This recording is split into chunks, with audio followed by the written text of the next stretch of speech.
Muy bien, estamos listos para la clase que nos corresponde para hoy. Vamos a tratar de hablar de este tema, la preparación del sermón. Todos nos encontramos en este dilema cuando nos dejan para predicar, la preparación del sermón. Y la verdad, siendo bien realistas, llegar a este punto es tan importante por el hecho de que todos queremos predicar bien. O sea, nadie se quiere presentar a un público, puede ser de una, dos, tres personas o una multitud, pero nadie quiere hacer un trabajo mal hecho en el tema de la predicación. Entonces, esto que vamos a ver hoy es bien importante, es determinante para que podamos lograr sacarle el mejor provecho al espacio, el tiempo, el horario que nos permiten para poder enseñar. Entonces, vamos a ver los siguientes detalles. La preparación del sermón es importante verla desde su forma y estructura.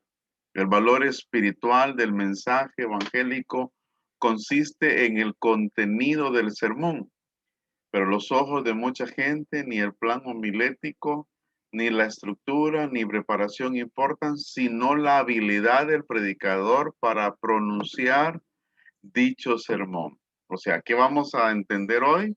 Vamos a entender que la preparación es básica, pero hay que desarrollar esa habilidad de poder llevar a cabo la predicación. Por ejemplo, el contenido y expresión.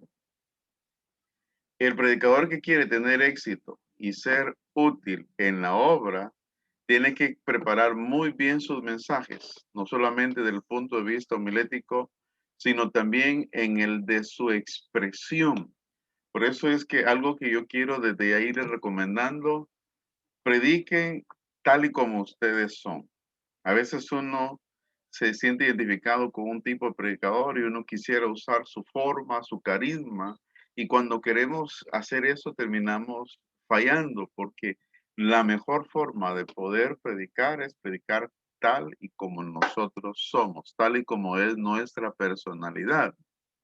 Cuidemos que nuestros sermones no sean como los algodones de azúcar que venden en la calle, que en su forma se ven grandes y sabrosos y al llegar a la boca se consumen inmediatamente. Ustedes creo que han comido esos algodones de azúcar, ¿verdad? Son exquisitos, pero es algo insignificante. O sea, nadie los usará como para poder sustentarse en un momento de hambre.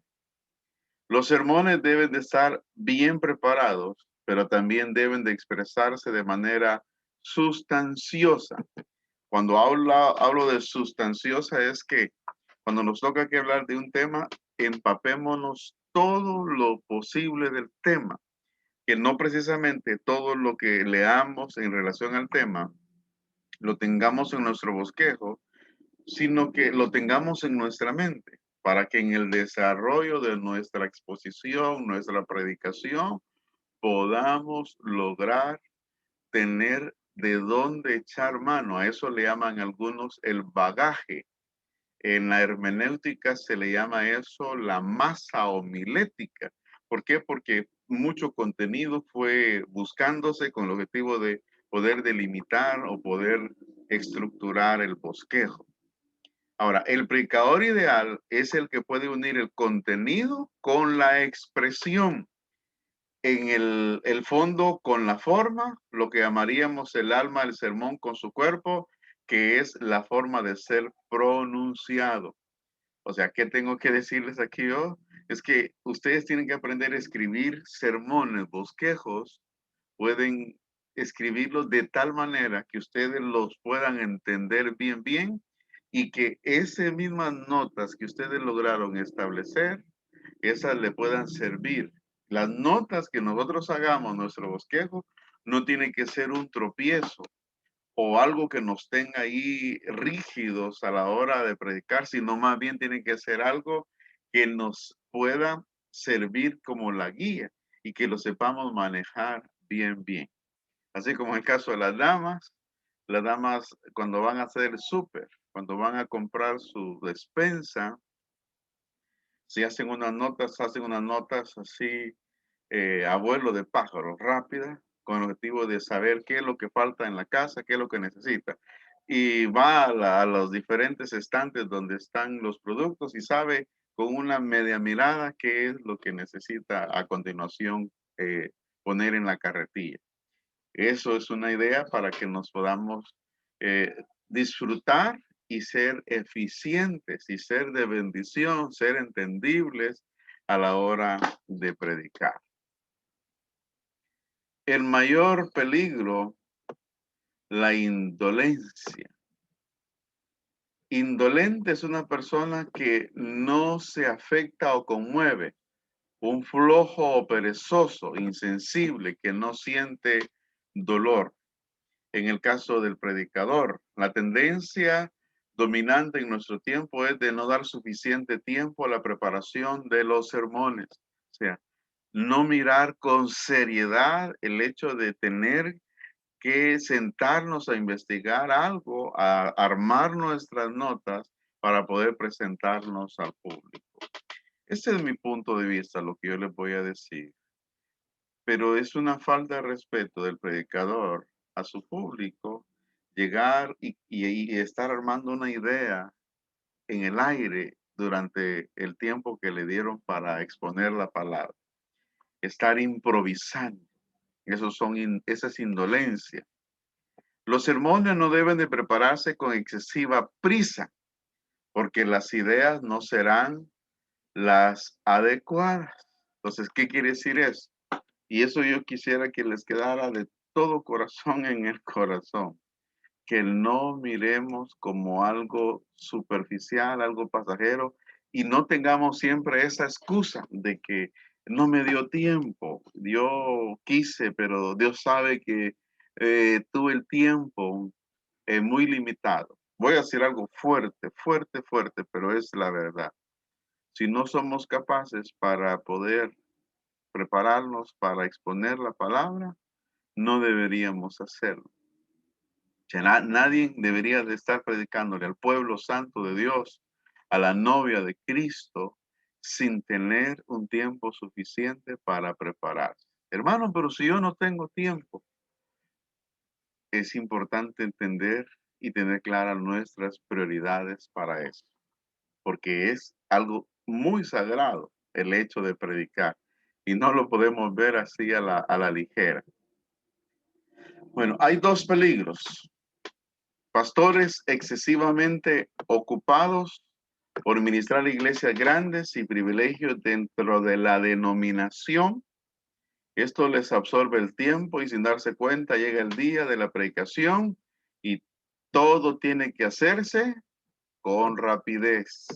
Ese es un peligro. Dos, pastores que ministran iglesias muy pequeñas a personas de cultura y preparación académica limitada, les parece innecesario preparar sus sermones con gran esmero. ¿Para qué? Se dice el predicador entristecido. Si no aprecian mi esfuerzo estos pobres oyentes míos, con ello olvida la advertencia del Señor. El que es fiel en lo muy poco, también en lo demás es fiel. O sea, jamás el público al que le predicamos debe de ser una motivación para hacerlo bien, sino el hecho de predicar, el hecho de ser voceros de la palabra del Señor. El predicador del área rural que estudia y predica bien sus mensajes sin descuidar naturalmente la obra personal, no solamente será más apreciado por su congregación, por ruda que sea, sino que se está haciendo a sí mismo apto para deberes superiores que el Señor puede confiarle después de haber mostrado fidelidad en lo poco. O sea, si buscamos una motivación para hacerlo bien, ahorita que tenemos pocos, que somos pocos, algo que nos va a servir es esto, que el que es fiel en lo poco, es fiel en lo mucho. Ahora bien,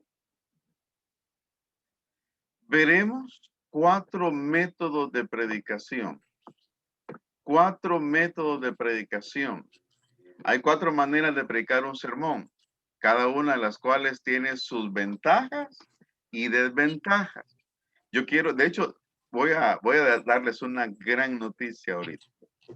De todito el estudio homilético que hemos tenido, esta es la clase más importante de todas. Esta es la clase que resume todo. Por eso le quiero pedir ahorita, antes de entrar a esto, póngale toda la atención y corazón, porque a partir de lo que usted oiga a continuación, usted va a salir con una decisión. Este método es con el que yo me adapto más. Y úselo, explótelo, dele la mejor inversión de su tiempo y un día usted va a decir, hermano, valió la pena esta enseñanza. Amén. Uno, está el predicador sin notas. Existe y lo vamos a ver. Podemos decir que es cuando el predicador se prepara insuficientemente, sube al púlpito sin notas, pero no todos los predicadores sin notas están insuficientemente preparados.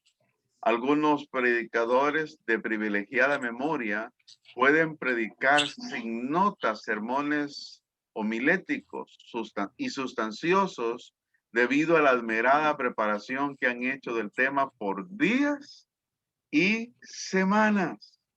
De hecho, el reconocido Charles Spurgeon, etiquetado como el príncipe de los predicadores, era uno de estos. Dice que era muy raro que Charles Spurgeon escribiera, hasta en un sobre escribía algunas palabras de lo que iba a hablar, pero él pasaba todas sus mañanas, todos los días, metido en el texto bíblico, sacándole el extracto, sacándole todo lo necesario para presentarse a su público y de memoria ir expresando la palabra del Señor. Ahora, no improvisan de ningún modo, aunque lo parezca, sino que llevan en la mente el plan del sermón con todos sus puntos y sus frases más importantes. Este es el procedimiento ideal para predicar, pero pocos predicadores son capaces de adoptarlo por la extraordinaria capacidad mental que requiere. A mí me enseñaron algo que se llama mapas mentales. Cuando uno tiene un mapa mental, uno no solo logra entender, de hecho la homilética se presta mucho para los mapas mentales, porque la homilética está dividido por puntos generales y puntos o subpuntos o subdivisiones, como lo decimos.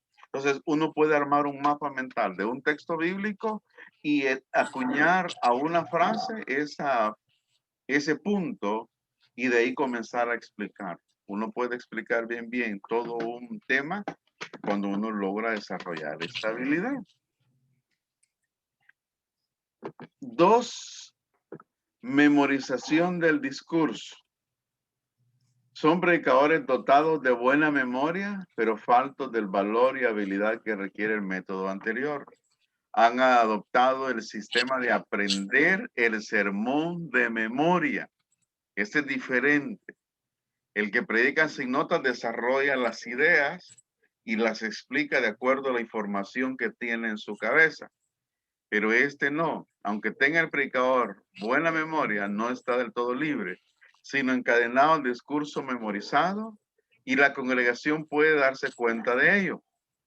Un error de dicción, una frase que tenga que rectificarse o que se olvide el suficiente o que se olvide es suficiente para perder el control del mensaje. O sea, que escriben un sermón aproximadamente lleva de 15 a 20 páginas y el predicador la lleva al púlpito y está leyéndola, pero tiene que leerlas con bastante cuidado para no interrumpir, pero puede ser y es muy dado que pase que, como decíamos, un error de dicción, una frase que tenga que volverse a aclarar o que olvide o que se olvide es suficiente para perder el control del mensaje. Ahora, la lectura del sermón.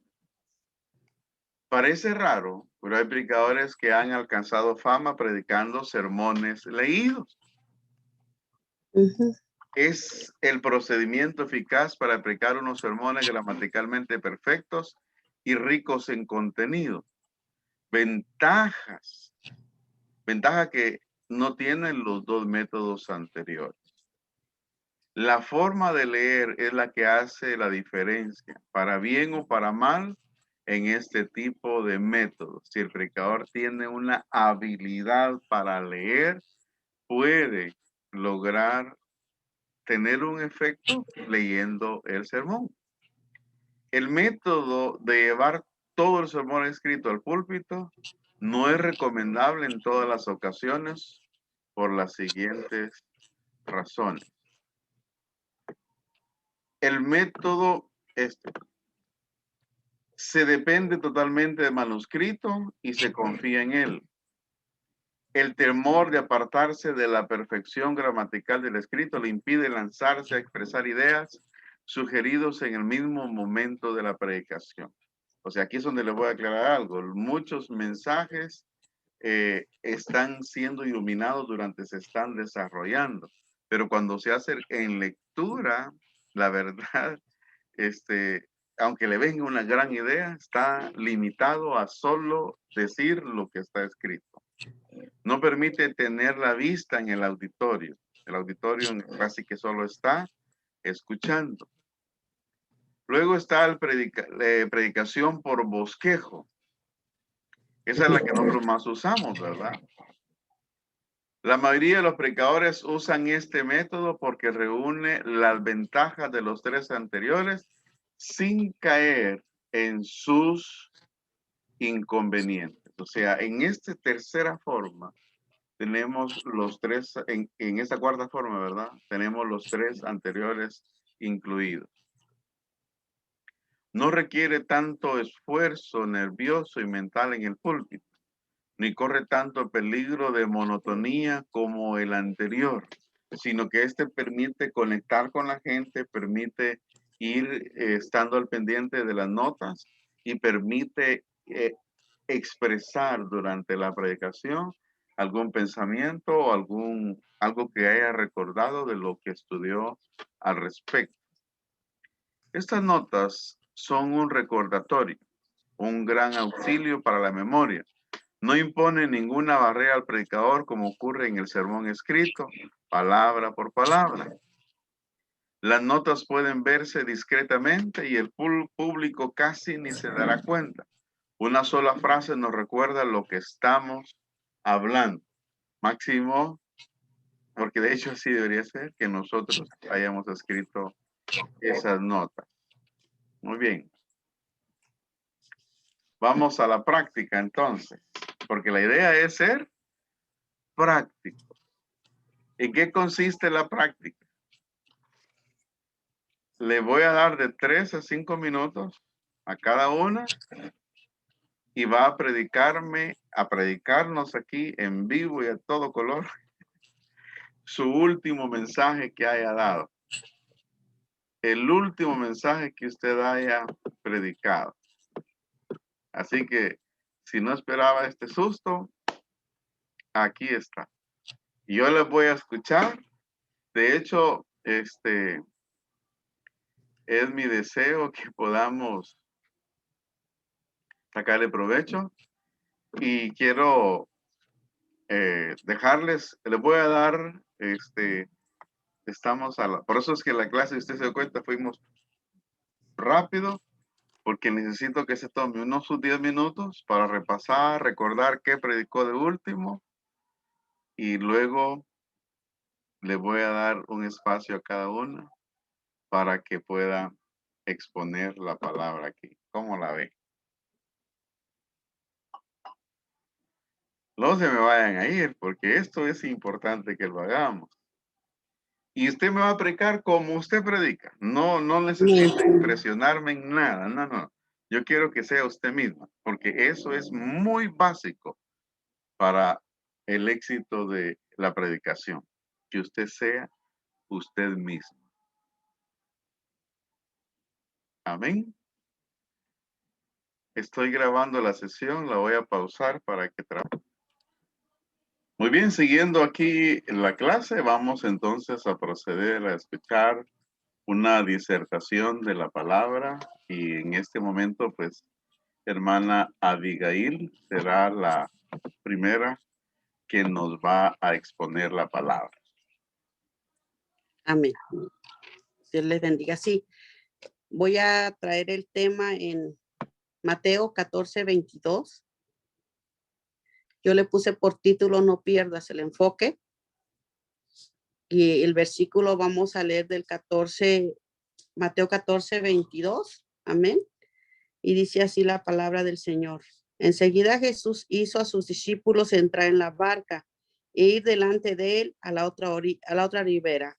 Entre tanto que él despedía a la multitud, el 23, despedida, la multitud subió al monte a orar aparte y cuando llegó la noche estaba allí solo. 24, y ya la barca estaba en medio del mar azotada por las olas porque el viento era contrario. 25, más la cuarta vigilia de la noche Jesús vino a ellos andando sobre el mar y los discípulos viéndolo andar sobre el mar se turbaron diciendo un fantasma y dieron voces de miedo, pero enseguida Jesús les habló diciendo, tened ánimo, yo soy, no temáis. Entonces le respondió Pedro y dijo, Señor, si eres tú, manda que yo vaya a ti sobre las aguas. Y él le dijo, ven, y descendiendo Pedro de la barca andaba sobre las aguas para ir a Jesús. Amén. Así es, amén, amados hermanos. Podemos entender que Jesús estaba con sus discípulos y en ese momento Jesús despedía a toda la multitud. Pero les decía a los discípulos que subieran a la barca y que se fueran al otro lado. Los discípulos tuvieron obediencia, pues Jesús les estaba diciendo que avanzara, que él los iba a alcanzar. Ellos subieron a la barca y se fueron, ignorando quizás que en medio de este momento ellos tendrían que enfrentar situaciones pues de olas muy grandes, de ruidos, pero ellos obedecieron y se fueron. Jesús, aquí podemos ver en el capítulo que el 23 que él nos habla y nos da una enseñanza a nosotros que él se apartó para ir a orar.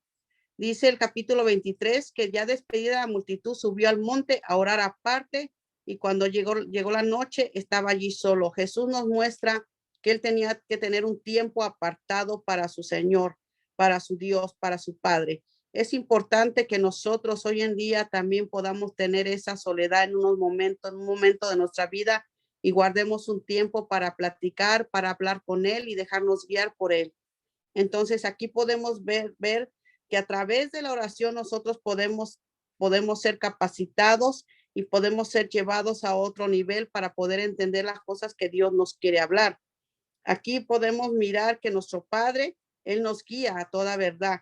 Y Jesús fue y platicó con su Padre y de ahí él regresó. Jesús regresó, pero podemos ver también otro punto, que la oración es importante como también la disciplina que Jesús llevaba, porque podemos ver que Jesús era disciplinado, que él apartó un tiempo, él terminó de hacer su trabajo, su labor, pero él también tuvo que sacar un tiempo para el cual él fue, se apartó y habló con Dios, habló con él. Yo puedo pensar que él pedía que él le dirigiera, que le dijera qué es lo que él tenía que hacer. Y podemos ver que ya en el mar, los discípulos en esa barca, ellos fueron azotados, ¿verdad? Por las olas. Y podemos pensar que las olas eran muy grandes, que quizás en un momento ellos se pudieron sentir miedo, terror, al mirarse solos ahí y en la oscuridad y oyendo ruidos de esas olas, de ese mar, ellos pudieron quizás sentir mucho miedo o pánico, ¿verdad? Pero lo que podemos ver, que Jesús siempre está con nosotros, nos cuida. ¿Cuántas veces nosotros luchamos contra circunstancias que quizás nos pueda dar miedo? ¿Cuántas veces nosotros estamos peleando con cosas que digamos nosotros mismos, yo estoy peleando con algo que quiero yo vencer, pero nosotros solos no vamos a poder porque el que pelea nuestras batallas es Jesús. Él es el que está ayudándonos en todos los momentos. A lo mejor muchas veces Las olas que se levantan a nosotros son olas de problemas, situaciones que enfrentamos en este diario vivir, como enfermedades, situaciones matrimoniales. ¿Qué puedo yo decirles a ustedes? Pero lo que sí queremos entender es que Jesús está con nosotros y que no estamos solos, que cualquier situación que nosotros podamos enfrentar, la única forma que nosotros podemos hablar con Él es a través de la oración, es descansar en Él, decirle a Él y Él nos va a dar la respuesta a nuestros problemas. Amén. Entonces podemos entender que aquí ya los discípulos solos en medio de ese problema, de esa situación con las olas encima.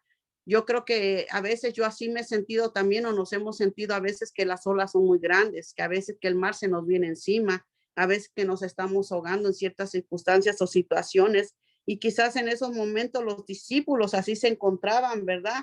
Pero podemos ver que en el capítulo 25 vemos ver que era la cuarta vigilia de la noche. Jesús vino a ellos andando sobre el mar.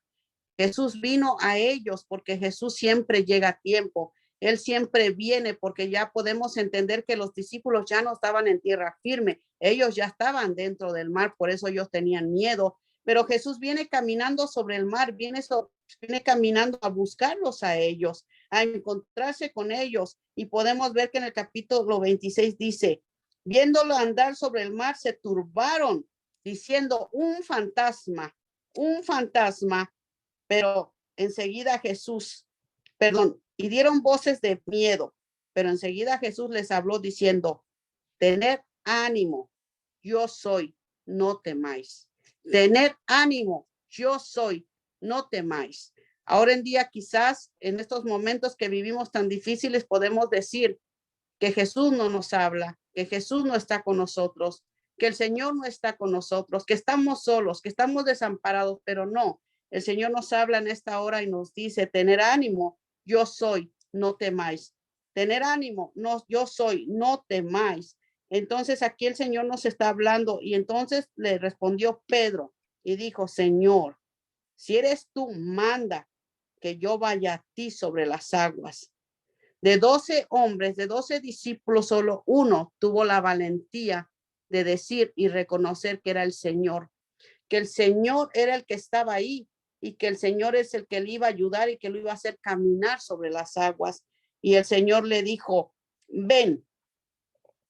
Y descendió Pedro de la barca, andaba sobre las aguas para ir a Jesús. Este hombre tuvo que tener algo. Lo primero que Pedro tuvo que tener es fe y también obediencia y valentía para poder caminar y ir sobre las aguas, porque él sabía quién era Jesús, él sabía quién era su Señor, y él sabía que tenía un Dios poderoso. Y Pedro caminó, y él caminó y caminó, pero podemos ver que en estos momentos quizás Pedro tuvo la fe bien grande, y no porque le faltara la fe se hundió, no, simplemente es porque Pedro puso oídos a cosas que no tenía que escuchar.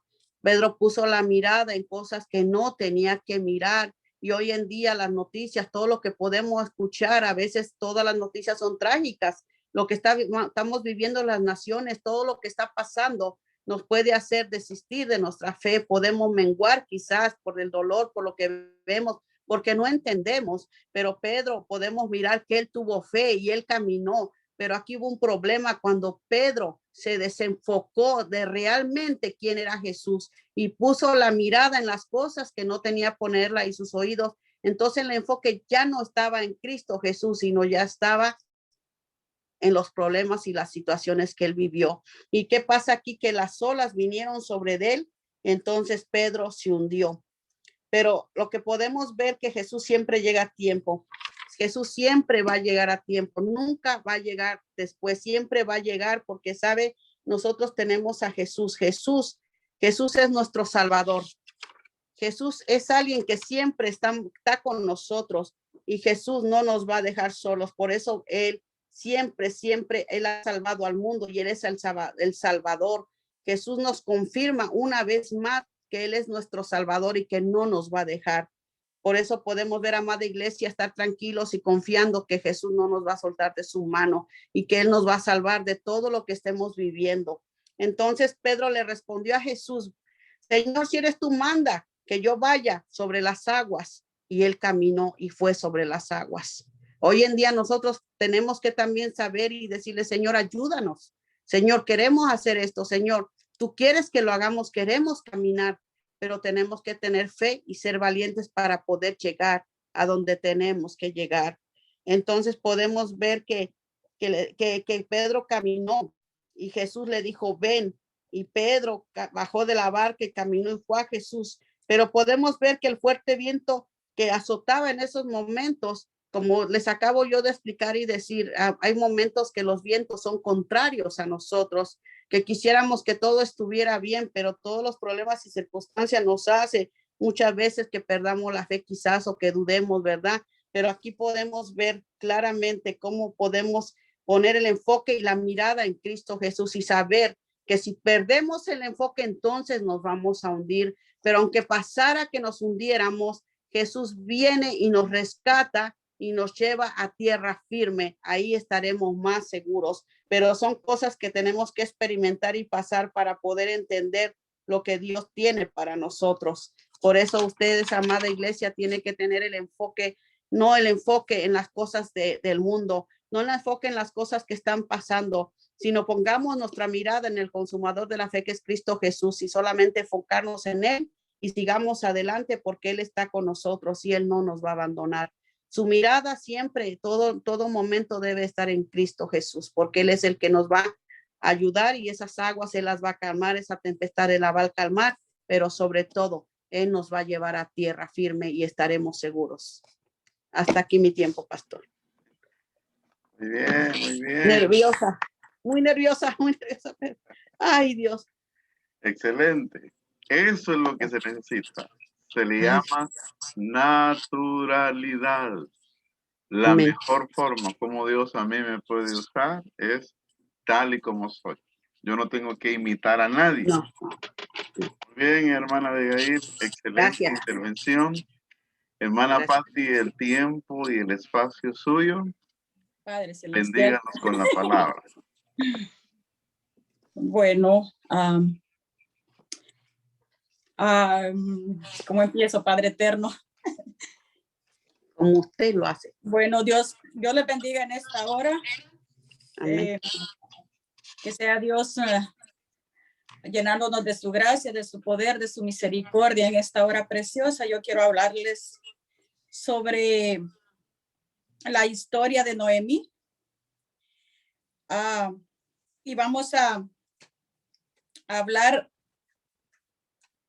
en el libro de Ruth, capítulo 1, versículo 15, 20 y 22. Ahí me voy a enfocar para contarles esta historia. Es una historia hermosa. Es una historia muy conocida de una viuda israelita y su nuera moabita. Ocurre en la época de los jueces, después de la muerte de su esposo, ¿verdad? Aconteció, dice la palabra del Señor, aconteció en los días que gobernaban los jueces que hubo hambre en la tierra y un varón de Belén de Judá fue a morar en los campos de Moab, él y su mujer. Entonces yo le puse a este tema, no te muevas del lugar de donde Dios te ha plantado, ¿verdad? Porque ellos se movieron porque a esa tierra, me enseña a mí la palabra, ¿verdad? Que se movieron porque a esa tierra había venido la escasez. Porque Dios él podía ver la maldad, ¿verdad? Que en esa tierra había y por eso Él los castigó y mandó escasez a esa tierra. Entonces ellos decidieron migrar a la tierra de Moab. Y podemos ver aquí, ¿verdad? Que el nombre, dice, de aquel varón era Abimelech y el de su mujer era Noemí. Y los nombres de sus hijos eran Mailón y Kelión. Efrateos de Belén, dice la palabra de Judá. Llegaron pues a los campos de Moab y se quedaron allí a vivir, ¿verdad? Ellos fueron buscando un nuevo futuro, fueron buscando ellos sabían que ahí había mucho futuro, había mucho alimento donde ellos podían mantener a su familia, pero en realidad lo que ahí encontraron fue muerte. fue muerte, porque allí Noemí podemos ver que la palabra nos dice que Noemí perdió a su esposo, ¿verdad? Y también perdió a sus 2 hijos. Entonces, yo me puedo imaginar, ¿verdad? Cómo ella se pudo sentir desamparada, perdiendo primeramente a su esposo, ¿verdad? Que era el único que a ella le ayudaba y la sustentaba en todo lo que ella necesitaba. Y yo puedo ponerme en su lugar, que cómo se sentiría ella de triste en ese lugar donde ella se encontraba sin su esposo y tener que mantener y sacar adelante a sus 2 hijos en esa época, ¿verdad? Luego la palabra de Dios me dice, y quedó ella, dice, con sus 2 hijos, los cuales tomaron para sí mujeres moabitas. El nombre de una era Orfa y el nombre de la otra era Ruth. Y habitaron allí unos 10 años y murieron también los 2 hijos, dice Mailón y Kelión, quedando así la mujer desamparada de sus 2 hijos y de su marido. Y pues ahí podemos ver, ¿verdad? Como les había hablado de que ella se quedó desamparada nomás con sus 2 hijos y tuvo que aprender a sacarlos a ellos adelante. Y ella se fue a vivir, ¿verdad? A una región donde no adoraban al Dios que ella adoraba en ese tiempo, ¿verdad? No adoraban al Dios de Israel, al Dios que ella estaba acostumbrada a adorar.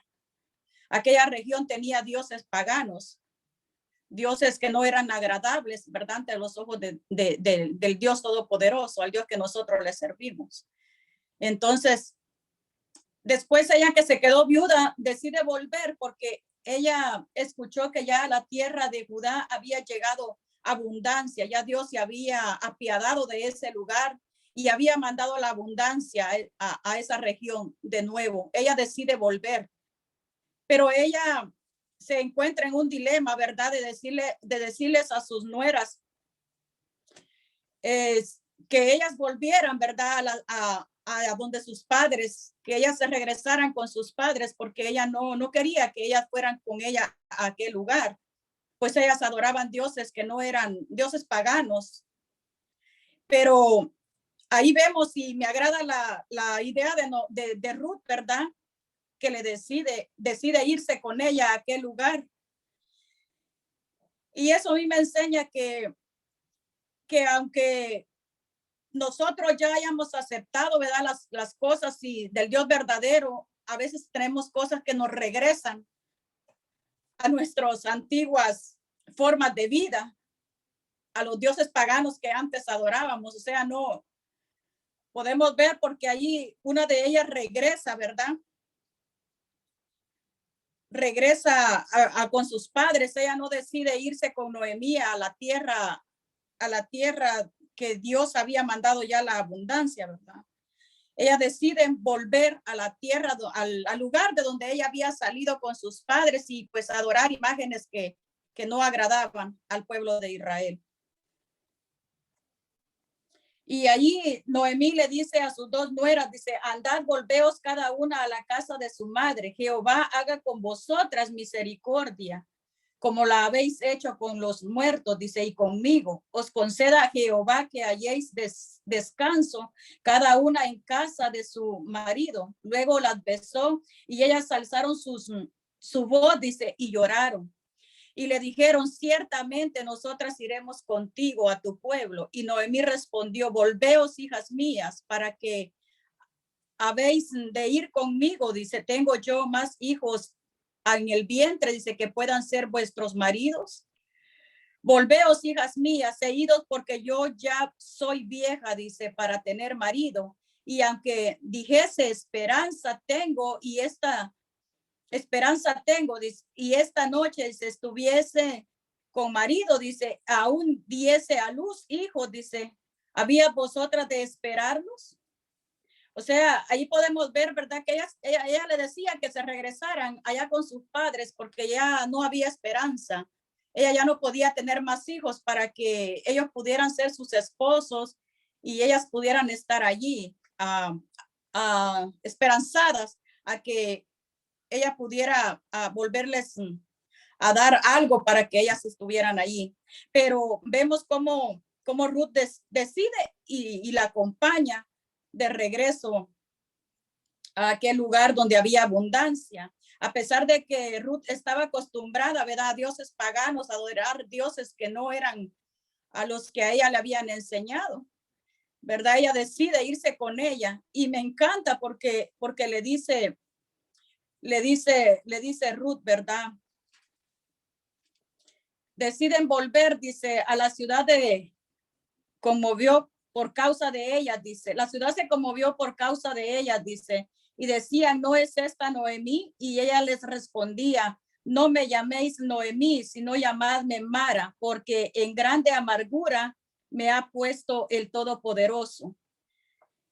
Ella era una mujer alegre cuando salió de aquel lugar con su esposo y con sus 2 hijos. Ella era una mujer muy especial, ¿verdad? Porque tenía alegría en su vida y a veces así nos pasa, ¿verdad? A veces por movernos de un lugar, bueno, aquí les voy a contar mi historia, ¿verdad? Pues nos toca movernos de un lugar para otro, así como yo migré de Guatemala para este lugar, dejando pues a mis hijos allá, ¿verdad? Y eso es lo que nos enfatiza aquí, que no debemos de movernos del lugar de donde Dios nos tiene, porque a veces perdemos todo. A veces perdemos todo, perdemos el amor, el cariño de nuestros hijos. Eso es lo que a mí me ha pasado, ¿verdad? Me ha costado mucho a recuperar el cariño de ellos. Entonces, se pierden muchas cosas cuando uno emigra de un lugar a otro. Se pierden muchas cosas. Y es duro.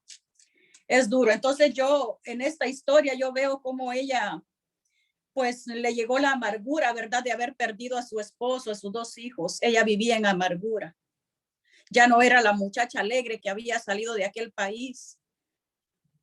No, que todo se le convirtió en amargura y por eso es que ella aquí les dice a los que vivían en la ciudad cuando ella llega, ¿verdad? Y la ven que ella ya no es la misma que había salido, que va convertida en una mujer amarga y ella dice que esa amargura el Todopoderoso se la ha puesto. Y dice, yo me fui llena, dice, pero Jehová me ha vuelto con las manos vacías porque me llamaréis Noemí, ya que Jehová, dice, ha dado testimonio contra mí y el Todopoderoso me ha afligido. Así volvió Noemí y Ruth, la moabita, su nuera con ella, volvió de los campos de Moab y llegaron a Belén al comienzo de la siega de la cebada. Ahí nos enseña, ¿verdad?, cómo Dios mandó abundancia a aquel lugar. Tuvo piedad y misericordia Jehová de aquella gente, de aquel lugar, y mandó la abundancia. Eso es todo, Pastor Eliu, me enredé mucho. Bien, Ahí estamos. bien. Lo han hecho muy bien, hermano. Creo que estamos captando el punto. Es usar la homilética lo más que podamos y es importante seguir mejorando, ¿verdad? Pero es ser natural, ser uno mismo, hablar como uno habla, expresarse conforme uno puede hacerlo. Claro, uno tiene que ir aprendiendo palabras, ir aprendiendo a enriquecer su vocabulario, dejando modismos o lenguaje coloquial, se le llama, a ese lenguaje de las provincias donde crecimos, que se mencionan palabras que no existen, pero las entendemos. Pero el predicador tiene que ir dejando eso. Así que lo han hecho muy bien. Les felicito. Ya voy a subir esta clase a mi canal de YouTube y se la voy a hacer llegar para que puedan verlo ustedes. De mi parte, creo que han logrado bastante. Muy bonitas las exposiciones, muy edificante lo que me han compartido. Le estuve poniendo mucho asunto a las 2. Así que fueron de bendición hoy. ¿Alguna duda o pregunta antes de terminar la clase? ¿O algún comentario? Siempre dan nervios así, Pastor. Ay, Dios mío, poderoso. Ore que nunca se les quiten esos nervios. Y que no se nos quiten, amén. Sí, porque eso lo ayuda a uno a Sí. mantenerse humildito y sobre todo a depender de Dios. Amén. Eso Gracias, es lo que pastor. siempre va a ser necesario. Gracias. Muy bien, estamos ya en las últimas clases de esta materia, de este curso de homilética. Espero se sientan mejor, se sientan con más habilidad para predicar. Y Sí. ese ejercicio era para eso. Así que lo hicieron muy bien. Gracias, gracias, pastor. Si hemos crecido, usted nos ha enseñado bien. Yo me siento más segura. Oye, eso es lo que Gracias. queríamos. Para Sí. eso existe el curso de homilética.